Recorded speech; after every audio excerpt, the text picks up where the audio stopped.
for a big moment, something to do, and this is what they were waiting for, and they jumped on it. They jumped on it, and they're not going to stop. You could tell these kids are not going to stop. You could see it in their eyes and their smiles and their enthusiasm. Just driving down the street with John, plugging away at the mic and everything. Wasn't he great? I said, have fun with it. Do whatever you want. He says, are you sure? I said, whatever you want to do. Giggle, laugh, say you're school champ. Whatever you want to do. Just have fun with it. Get the message out there. And he wasn't. And I said, get your school out there. Give yourself a shout out, because so many people, you know, oh, this school, that school, that school, they're doing this, they're not doing this. So get the school's name out there. Let everybody know that that school's doing a good job. So yeah, I know my kids go to school, you know what I mean? And they're always saying, oh, you know, the school system, this, that, and the other thing. But you know what? You just can't be dragged down by that stuff. Yeah, it gets tiresome, you know what I mean? The principals and the teachers and everything, and they're trying to get funding, they're trying to get a slap on the back just to say, hey, we're doing good by these kids and everything, and they don't hear about it. You know, nobody comes up to them, and nobody, you know, they have something like this, and you tell the principal and the kids that you're doing a good job, and they look at you, really? Yeah, really? It doesn't get any better. And everywhere we go, we get greeted by a group of kids like that. I'm just in awe, because I didn't grow up like that. Me neither. The kids that I went to school with and myself, I didn't grow up like that. I'm trying to teach my own 10-year-old daughter, my 8-year-old son, different. And I said, I'll never walk in my parents' track or my brother's track or my friends and everything. My kids are going to turn out like that, with just a gentle push and everything. And that's the way to turn out. You could turn these kids loose right now, and they could run this city. And I'm not exaggerating either. I'm not... You know what I mean? They came out and supported us and everything, but I have no horse in this race and everything. Those kids right there, with their attitudes, they can run this city, you know? And they will be someday. Yeah. So, nah, it's great. I know. I grew up in the 50s and the 60s, and you know, there was nothing, nowhere, anything, any kind of help. Yeah. You know, when you were feeling like you were lost, you were lost. Yeah. You know, because just where you were. Your own parents, your teachers, everybody would just say, get out there and do it. Well, do what? You know. Yeah. You know what it is? Everybody's concerned. Everybody's got their thing. It's the I've got to get here. I've got to do this. I've got to do that. You know, you forget. You take on a responsibility, getting married, or whether not be married and have kids and everything. It's no longer you. It's we or them. You know what I mean? It's not, you take the we out of it and the I out of it. It's them. You got to get these kids forward and everything. I can't say it enough. I wish I could articulate my thoughts better and everything, but these kids, I think you're doing a good job, don't you? These kids are unbelievable. They're unbelievable. You don't see this in every day. You know what I mean? You can drive a mile or a couple blocks either way and get a different reception and everything. But you know what I mean? How lucky are we to fall upon these kids? We didn't scout this out. This is a 24-hour thing. George is making phone calls until 3 o'clock this morning, literally to 3 o'clock this morning, setting this up. So it wasn't like we had 4 months to scout these perfect kids out. You know what I mean? They came upon this, and there they are. They're perfect. And that is the spiritual exercise that is happening here, is that you reach out, and this is what you get. Yeah, I try to say this thing, George and I, as we're talking and travel and everything, the chain, another link that has not broken or has come together, and everybody's all connected. You know, when you sit down and think about it tonight and talk to your family or friends and everything, well, don't you remember this and that and everything? Oh my God, I am connected to this. And not just with the story and everything, you're going to be connected. When you think about it for a second, you're going to be connected to this closer than you thought. And that's how it dawned on me like that. Everybody. The chain doesn't break. It's going to keep going. And thanks to his tireless efforts. Look at him. He doesn't even tie his shoes. Look at him. I love that guy. He's so cool. So what inspired you to join this? Is it a long story? No, it's a very short story. Okay. I've been unemployed for a couple months, job hunting. I'm going back to school for a couple years. Actually, after 29 years of full-time work, I was kind of enjoying the winter break. And I hurt my neck a couple years ago, so yeah, it might turn into a long story, but I saw an ad. George needed a ride to Rochester and possibly Buffalo. And I said, you know what? The first thing I thought about is I got to help him.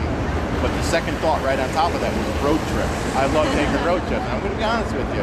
Road trip. That's as soon as I got in the car with him, though, I started talking to him. I swear to God, we were in downtown Hartford. From downtown Hartford to the highway, I'm not gonna get mushy and tell you I fell in love with him, but I tell you what, I fell in love with the cause. He's a nice guy and everything, and there was something else. There was a bond. Me and him were like brothers. He's like talking to my brother. And I said, you know what? This guy needs some help. Nobody's volunteering to help. Just come on, people. You know what I mean? So I said to him, one way or another, to myself, Dave, and George, we're gonna get him to Washington, D.C., and he's going further than that. He's doing this for the rest of his life. But on this 7th campaign, he's got to get to Argentina. And I'm going to stay with him till I'm going to do my part. June But I got to tell you, my wife and kids are not too happy with me. You know, they understand the cause and everything, but you know, I'm taken away from them. So it's going to be a tough day when I'm never parting with him, but when I'm not in the truck with him again and hanging out till 3:30, 4 o'clock in the morning, talking and just campaigning with them, I'm going to miss him. Well, I live by myself, and my family's pissed off at me. Yeah. You know, my mother they should blasted be. me the Look other at you. day. My mother blasted me the other day, you know? My own mother. Last night. He is another one of my brothers. I just met him last night. The guy's dynamite.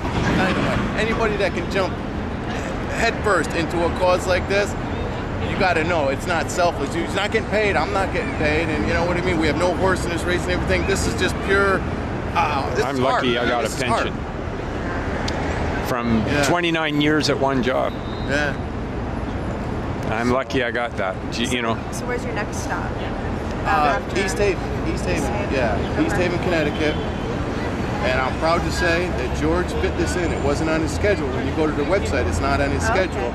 George put this in for my daughter. She's 10 years old, and she's a real cool kid. And she goes to a special academy over there, and you know what I mean?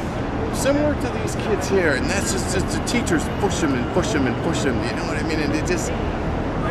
He says, how would you like to have something done at your daughter's school? I said, no, I'm not here for that. I'm not taking any payback for this. He says, yeah. He says, your daughter's going to be the ambassador of that torch on the 9th. And I was blown away. And we put it all together last week. And my wife did. I say we. I'm going to back out of this credit. My wife put it together, and George. And it's going to be a big event. Yeah. So That's tomorrow night? Tomorrow at 1 o'clock, yeah. Good. Tomorrow at 1 o'clock. You'll be there. I'll be there. You'll be there. I'm here till June, and I'll probably be back in September. So, and he didn't have to do this again. I feel, you know what I mean? I'm embarrassed. I didn't want any of this. I didn't, you know what I mean? I wanted to stick to his schedule. You know? I originally said, to my ad, I said, I'll take you to Argentina. I don't know my countries or states. I don't know how to get out of Connecticut, but my wife says to me, he says, you can't drive to Argentina, by the way. I said, you can't? I said, I'm going to. No, you can't, actually. You cannot drive from So Panama to Colombia. I found that out. I mean, we got to get on a boat or a plane at some point. Yeah. At some point. But when I got home, there was a couple things in my duffel bag already, and she was just enthusiastic as I was until the days had passed, and then they started missing. The kids started driving her crazy, I think, and that's when she says, you know, you got to come home. But you know, it's a great thing and everything, but you got to come home. And I'm like, all right. Yes, I'm kind of going through the same thing myself. Yeah. You know, my girlfriend out west is she can't. She says she can deal with it, but it's she's hard. not dealing with it. It's a hard balance to meet. So. And I just spent 10 weeks in Central America. You know, so I know that he's going to have to take a crash course in Spanish.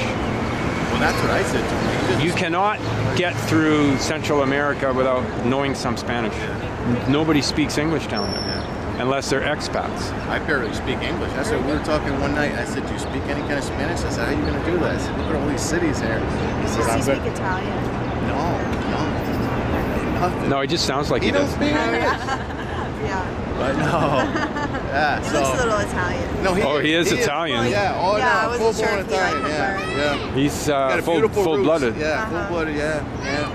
From Canadian born and raised with an Italian family, strong Italian family and everything. great stories about that also. Well, I'm an Yeah. Italian major, and I know Oh, that cool. whenever I speak with, like, sometimes, occasionally, like, if someone's speaking Spanish, like, we can kind of make it. You know, it's a little rough. It's hard, isn't But it? yeah, but I mean,